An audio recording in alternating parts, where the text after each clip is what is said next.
কেন পাই তা জানি না। চাচা কত কিউট আর সুন্দর মানুষ, তাকে ভয় পাওয়া অসম্ভব। তিনি তো আমাকে রাস্তা থেকে তুলে নিয়ে এসে এখানে আশ্রয় দিল, আর আমাকে অগাধ বিশ্বাস করে বলে আমাকে তার বাসায় থাকতে বলেছে। ঘরে তার মেয়েও আছে, কিন্তু তবুও তিনি আমাকে থাকতে দিয়েছেন। আমাকে তার সাথে তার টেবিলে বসে খেতে দেন। শুধু আমি না, বাড়ির সব চাকর না, অন্যান্যরাও। আসলে মানুষটা অনেক ভালো। এইসব কথা ভাবতে ভাবতেই চাচার ঘরে চলে আসলাম। চাচার ঘরে নক করতে চাচা বলল ভিতরে যেতে। আমি ভিতরে ঢুকলাম। তারপর আসসালামু আলাইকুম চাচা। ওয়ালাইকুম সালাম। তো কেমন আছিস? সারাদিন দেখলাম না যে। ম্যাডামকে নিয়ে ওনার কলেজে গিয়েছিলাম। তোকে না বলেছি ঈশিতাকে নাম ধরে ডাকতে? না মানে চুপ থাক, তোকে নাম ধরে ডাকবি, ভুলে যাস না তুইও আমার ছেলে, আর ওর থেকে তোর যোগ্যতা বেশি। উঠে দাঁড়িয়ে আমার কাঁধে হাত রেখে বলল। আমার চোখ থেকে এক ফোঁটা পানি পড়লো। শক্ত করে চাচাকে জড়িয়ে ধরে কেঁদে দিলাম। চাচা আমার পিঠে থাপ্পড় দিয়ে বলল, আরে বেটা কাঁদিস কেন? তুমি খুব ভালো চাচা, খুব ভালো। বাবা মা যদি বেঁচে থাকতো। কোনো কথা ভুলে যা, প্রত্যেকের সাথে নিয়ে শুরু কর। জি চাচা। আচ্ছা যা। রাত 11টায় ছাদে গেলাম, আর ছাদে উঠতে আমি অবাক। কারণ ছাদে একটা ছায়ামূর্তি। এত রাতে তো কেউ ছাদে আসে না। কে তাহলে এটা? আমি ছায়ামূর্তির পিছনে গিয়ে দাঁড়ালাম। আমি বললাম, কে আপনি? আমার কণ্ঠস্বর শুনে ছায়ামূর্তিটা ধরফর করে উঠলো। সাথে যে চোখটা মুছে নিল তা আমার নজর এড়ায়নি। ছায়ামূর্তি আমার দিকে ঘুরলেই আমি অবাক, কারণ এটা ঈশিতা ম্যাডাম, তো ঈশিতা। আমাকে দেখে বলল, তুমি এখানে কেন? না মানে এমনি। এমনি হলে আসতে হবে নাকি? যা তাড়াতাড়ি নিচে চলে যা। জি। তারপর নিচে চলে আসলাম। কিন্তু ঈশিতা কাঁদতেছিল কেন? কারণটা কি? কেননা কোনো না কোনো কিছু হয়েছেই, আর তাই ঈশিতার মনে প্রচন্ড আঘাতে এনেছে। আর তাই ঈশিতা চুপ করে আছে। না, আমাকে জানতেই হবে ঘাবড়াটা কোথায়। এইসব ভাবতে ভাবতেই আমার ঘরে চলে এলাম। তারপর আর কিছু না ভেবে ঘুমোতে গেলাম। সকালে আবার এক জায়গায় যেতে হবে। সেটা সকালেই বলি কেমন? সকাল 9টা। এই আলিশের বাচ্চা সকাল 9টা বাজে বের হলি না? জি যাবো। চল তাহলে। জি ধরুন। তারপর আমি গাড়ি নিয়ে বের হয়ে গেলাম। কোথায় যাবেন তা আমাকে বলতে হলো না, কারণ ম্যাডাম তার প্রতি ছুটি দিয়ে যান সেই জায়গায়। আসলে সেই জায়গাটা হলো একটা বাড়িতে। আমি জানি না কেন কবে আসেন, আর যখন বের হন তখন চোখ ঠিক থাকে না। আর তখন ম্যাডামের চেহারা দেখলে মনে হয় সে খুব ক্লান্ত, খুব কষ্ট করে এসেছে। চলে আসলাম। ম্যাডাম বের হয়ে চলে গেলেন। আমি বাইরে বসে আবার সেই ভাবনায় ভাবতে লাগলাম, ম্যাডাম কেন আসেন এই জায়গায়? 5 মাস ধরে নিয়মিত আসছেন। ভাবছেন কিভাবে বললাম? আসলে আমি হিসেব করে রাখছি দিনগুলো। 3 ঘন্টা পর দেখলাম ম্যাডাম বের হলেন। আজও সেই একই ভঙ্গিতে, কিন্তু আজ যেন একটু বেশি ক্লান্ত। আজ একেবারে হাঁটতে পারছে না। আমি বুঝতে পারছি না কিছু। ম্যাডাম গাড়িতে এসে সোজা বসলেন। তারপর বললেন, তাড়াতাড়ি বাসায় চল, খুব খারাপ লাগছে। জি। আমি আর কথা না বলে গাড়ি চালাতে শুরু করলাম। গাড়ি চালাচ্ছি, লুকিং গ্লাসে ম্যাডামের দিকে তাকিয়ে দেখি ম্যাডাম ঘুমিয়ে পড়েছে। ম্যাডামের চেহারায় ক্লান্তি, ভয়, ঘৃণা সব এক হয়েছে। কিন্তু কেন?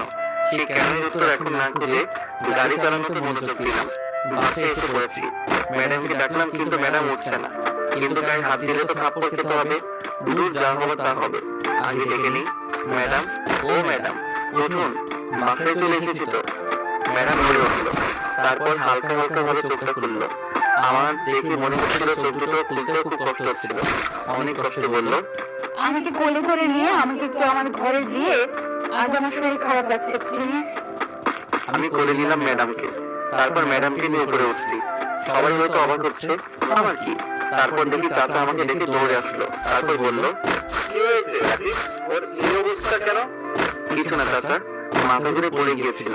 তারপর বাসার সামনে নিয়ে আসার পরে আমাকে বললো যে কোলে করে নিয়ে যেতে, তাই। বুঝেছি, আমি ডাক্তারকে আসতে বলছি, তুই ওর কাছে থাক। আচ্ছা। তারপর ম্যাডামকে তার ঘরে নিয়ে শুয়ে দিলাম। মুখটা কত কিউট লাগছে, কিন্তু কষ্টের ছাপ বোঝা যাচ্ছে। আমি কিছু বুঝতেছি না। মহিলা ডাক্তার আসলো। তারপর ম্যাডামকে দেখলো। ম্যাডামকে দেখার সময় ডাক্তারের চোখগুলো এমন হয়ে গিয়েছিল যেন কি না কি দেখছে। তারপর চাচাকে বলল, ভাই, আমার সাথে তাড়াতাড়ি বাইরে আসো। জি চলুন। তারপর চাচা আর ডাক্তার চলে গেল। কিছুক্ষণ পরে চাচা এলো, বেশ গরুগম্ভীর চেহারা নিয়ে আমার কাছে এসেই বলল, রাকিব, বাবা আমার, সত্যি করে বল না, তোর ম্যাডাম কোথায় গিয়েছিল? তারপর চাচাকে সব বললাম, তবে শুধু আজকেরটাই। তারপর চাচা বলল, জানিস ডাক্তার কি বলেছে? কি? তারপর চাচা বলল, তা শুনে আমার মাথা ঘুরে গেল। আমি অবাক হয়ে তাকিয়ে রইলাম ম্যাডামের দিকে। তারপর চাচা আমার হাত ধরে বলল, তোর এইসব কথা যদি মিডিয়ার কাছে যায় তাহলে তো সর্বনাশ হয়ে যাবে। এদের বিরোধী দলগুলো ক্যাসার করতেছে, আবার যদি এই খবর পায় তো মিডিয়া পুরাই গরম করে ফেলবে। আমি একটু ভাবতে লাগলাম। তারপর চাচাকে বললাম, আমি আছি তো চাচা, টেনশন নেই, ভরসা রাখুন আমার উপর। আসলেই আছে, আল্লাহর উপর ভরসা রাখুন। তুই ঈশ্বরের কাছে যা, আমার কাজ আছে, আমি আসি। আচ্ছা চাচা। এই বলে চাচা চলে গেল। আর আমি ম্যাডামের ঘরে এলাম। ম্যাডাম এখনো ঘুমাচ্ছে। ম্যাডামের কথা ভাবতে লাগলাম। যা করেছে নিজের ইচ্ছায়, কিন্তু তাই বলে এই অবস্থা হবে কেন? তার মানে কিছু সমস্যা আছে, জানতেই হবে সমস্যাগুলো। 10 দিন পর ম্যাডাম আজ সুস্থ, সম্পূর্ণ সুস্থ। আমারও কাছে এই 10 দিন একটু কষ্ট হয়েছে, কারণ এটা ব্যাপার না। ম্যাডামের জন্য এইটুকু করাই যেতে পারে। চাচা তো আর আমার জন্য কম করেনি। আমি আমার ঘরে শুয়ে আছি, এমন সময় ম্যাডামের আগমন। রাকিব, জি ম্যাডাম বলুন। ধন্যবাদ কেন? আমার সুস্থ করে তোলার জন্য। না না ম্যাডাম, ধন্যবাদ দেওয়ার কিছু নেই, এটা তো আমার দায়িত্ব। আর ম্যাডাম একটা কথা বলি, বল। আগে বলেন থাপ্পড় দিবেন না। মারবো না, বল। আপনার এই অবস্থা কে বা কারা করলো? আমার এই প্রশ্নটা ম্যাডাম আশা করেছিল মনে হয়, কারণ ম্যাডাম আমার প্রশ্নটা শুনে অবাক হয়নি ঠিকই, কিন্তু ম্যাডামের মুখটা শুকনো হয়ে গেল। তারপর ম্যাডাম বলল, তার আগে বল, আমার একটা ভালো বন্ধু হবা। করুণার দৃষ্টিতে বলল ম্যাডাম। জি ম্যাডাম। ম্যাডাম না, ঈশিতা আমার বন্ধু না। আচ্ছা বাবা, ইখিতাই, এখন বলো। তাহলে শোনো, ম্যাডাম বলতে শুরু করলো, অনার্স প্রথম বর্ষ, কলেজে নতুন।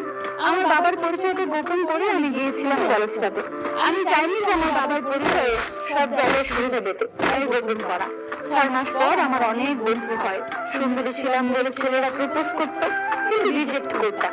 এর মধ্যে লক্ষ্য করলাম একটা ছেলে আমার দিকে ডাব করে তাকিয়ে থাকে। আমি তাকালেই মুখটা ঘুরিয়ে নেয়। আমি অনেক মজা পেতাম বোকা ছেলেদের এই কাণ্ড দেখে। এইভাবে আমি 3য় বর্ষে উঠলাম। ছেলেটাকে আমিও ভালোবেসে ফেললাম, কিন্তু ছেলেটা আমাকে কিছুই করে না। প্রতিদিন একটু সেজে যেতাম, কারণ আমি মনে করতাম আজ প্রপোজ করবে, কিন্তু ও করতো না। তবে একদিন হুট করে প্রপোজ করে ফেলে। আমি অবাক হয়ে যাই। আমিও রাজি ছিলাম বলে প্রপোজটা অ্যাকসেপ্ট করিনি। শেয়ারিং, কেয়ারিং, ঘুরোঘুরি, আড্ডা সব মিলিয়ে ভালোই ছিলাম। ওই বন্ধুরা যখন ভাবি বলে ডাকতো তখন খুব লজ্জা লাগতো। তারপর এখন থেকে 8 মাস আগে একদিন রাতে আমাকে বলে, ঈশিতা, আমি আর থাকতে পারছি না। সবাই সবার জিয়াদের সাথে কত কিছু করে, চুমু খায়, আরো কত কি, আর তুমি কিছুই করতে দাও না। দেখো সালমান, বিয়ের আগে এগুলো ঠিক না। আমি জানি না, হয় তুমি আমার সাথে রুমলেট করবা, না হলে তোমার রাস্তা তুমি মাপতে পারো। সেদিন ও ফোনটা কেটে দেয়। ও ফোন কেটে দেওয়ার পর আমি অনেক কান্না করি, অনেক। খুব ভালোবাসতাম ওকে। আমাদের রিলেশনের কথা সবাই জানতো। আমি ফ্রেন্ডদের ওর কথা বলি, ওরা কিছু বলে না। আর ও আর ফোন দেয় না, আর আমিও না। এইভাবে 1 মাস কেটে যায়। একদিন আমার বান্ধবীরা বাসায় আড্ডার আয়োজন করে। আমি আড্ডার জন্য পাগল ছিলাম, তাই চলে যাই ওদের বাসায়। ওদের বাসায় সেই দিন কেউ ছিল না, শুধু আমার বান্ধবীরা 2 জন ছিল।